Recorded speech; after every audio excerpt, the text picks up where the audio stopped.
अगर नॉस्टैल्जिया का फैक्टर हटा के गदर आज रिलीज हुई होती तो क्या ये अच्छी लगती? तो आंसर है ऑब्वियसली नहीं, क्योंकि आज हमारा सोशल और कल्चर लैंडस्केप चेंज हो चुका है। हमारे पास कंटेंट की भरमार है, जहाँ बॉलीवुड से लेकर हॉलीवुड, एनिमे, मांगा, के ड्रामा, शॉर्ट, पॉडकास्ट, यूट्यूब, ये सब है, जिसमें क्रिंज से लेके मास्टरपीस हम सब देखते हैं। तो इन स्टैंडर्ड से गदर ऑब्वियसली इरेलेवेंट है। मगर इस पैरामीटर से देखे तो ऑलमोस्ट सारी पुरानी मूवीज तुम्हें इरेलेवेंट दिखेगी, क्योंकि बसंती अब कुत्तों के सामने नहीं नाचती और ना ही सुपरमैन पैंट के ऊपर चड्डी पहनता है। इसलिए पुरानी मूवीज का रेलेवेंस आज के स्टैंडर्ड से कंपेयर करना डुअलिटी है। फॉर एग्जाम्पल, चार्ली चैपलिन ने मॉडर्न टाइम्स 1936 में बनाई थी, जिसमें ना ही कोई डायलॉग्स है और ना ही कोई विजुअल शार्पनेस। हमारी और तुम्हारी बात छोड़ो, हमारे पापा के भी पापा उस टाइम जन्म नहीं लिए थे। और आज भी ये सैटारिकल क्रिटिसिज्म इंडस्ट्रियलाइजेशन पर रेलेवेंट है, क्योंकि मूवीज सिर्फ एंटरटेनमेंट नहीं है।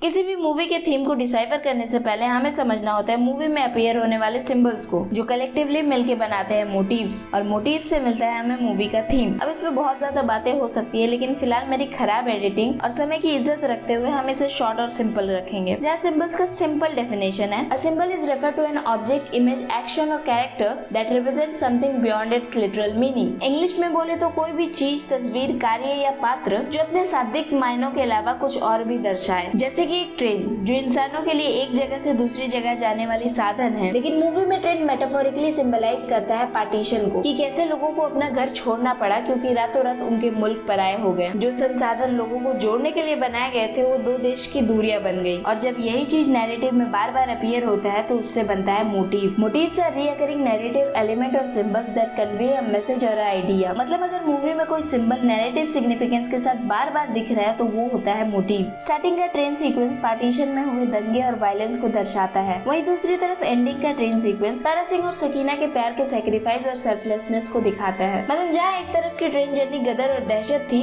वहीं दूसरी तरफ एक प्रेम कथा। और यही मोटिव्स कलेक्टिवली रिप्रेजेंट करते हैं मूवी के थीम को। अब मैंने वीडियो के ड्यूरेशन के कारण सिर्फ एक सिंबल और मोटिव्स पे बात की है। मूवी में कई और भी है, लेकिन इसका थीम काफी सिंपल और स्ट्रेट फॉरवर्ड है, जो सोशल और पॉलिटिकल क्लाइमेट पे रेलेवेंट भी है, कि दोनों देश का प्यार और स्नेह ही है जो दोनों देश के कम्युनल हार्मनी को बनाए रखेगा। और पैट्रियोटिज्म हमें एक दूसरे की रिस्पेक्ट करना सिखाता है।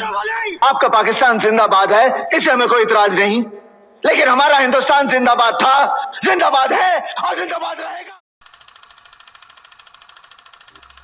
जब मैं सिनेमैटिक रेलेवेंस की बात करता हूँ, तो इसमें सब आता है, technical aspect, story telling, cinematography, ये सब। गदर की सिनेमैटिक रेलेवेंस आज उतनी नहीं है। अब इसे समझने से पहले ये समझो, थीम्स आज से 100 साल बाद भी रेलेवेंट होंगे, लेकिन जब बात आती है सिनेमैटिक डिसीजन की, तो हर एक जनरेशन के पास उसके अपने टेक्नोलॉजिकल और बजट कंस्ट्रेंट होते हैं, इसलिए इन्हें रेलेवेंट होने के लिए इम्पैक्टफुल होना होगा। फॉर एग्जाम्पल, तुम्बाड़ मेकर चाहते तो वेदर को स्पेशल इफेक्ट या प्रैक्टिकल इफेक्ट से डाल सकते थे, लेकिन उन्होंने वेदर को अपने स्टोरी टेलिंग में एक एक्स्ट्रा कैरेक्टर की तरह यूज किया, ताकि कभी भी मेन कैरेक्टर से जब नजर हटे तो उस एक्स्ट्रा कैरेक्टर पे जाए, जिसे इंटेंशनली वहाँ प्लेस किया गया है। बारिश एक सर्टेन अमाउंट ऑफ डेप्थ लाती है हर एक फ्रेम में। एक और एग्जांपल लेते हैं गंगूबाई काठियावाड़ी का। ये सीन जहाँ अजय देवगन की एंट्री होती है। इस 1 मिनट के सीन में कोई भी कैमरा एंगल कैरेक्टर को लार्ज पोर्ट्रे नहीं करता, और न ही कैरेक्टर्स अपने बैकग्राउंड से अलग होते हैं। एक्चुअली पूरी मूवी में ही बैकग्राउंड और कैरेक्टर कभी अलग नहीं होते हैं, क्योंकि गंगूबाई के साथ साथ एक और कहानी चल रही होती है, वो है कमाटीपुरा की। सो आई थिंक तुम मेरा पॉइंट समझ रहे होगे। 1947 का एरा हमारे लिए क्या, 2001 की जनता के लिए भी कहानियों की तरह था, और गदर उस एरा की एसेंस को अच्छे तरीके से कैप्चर करती है। अगर इनके बिहाइंड द सीन्स देखोगे तो पता चलेगा कि सेट डिजाइन में बहुत सारी रिसर्च गई है, लेकिन इसमें कोई ऐसा सिनेमैटिक डिसीजन नहीं मिलता जो मेकर्स को इन्फ्लुएंस करे इस तरह के ड्रामा को अडेप्ट करने के लिए।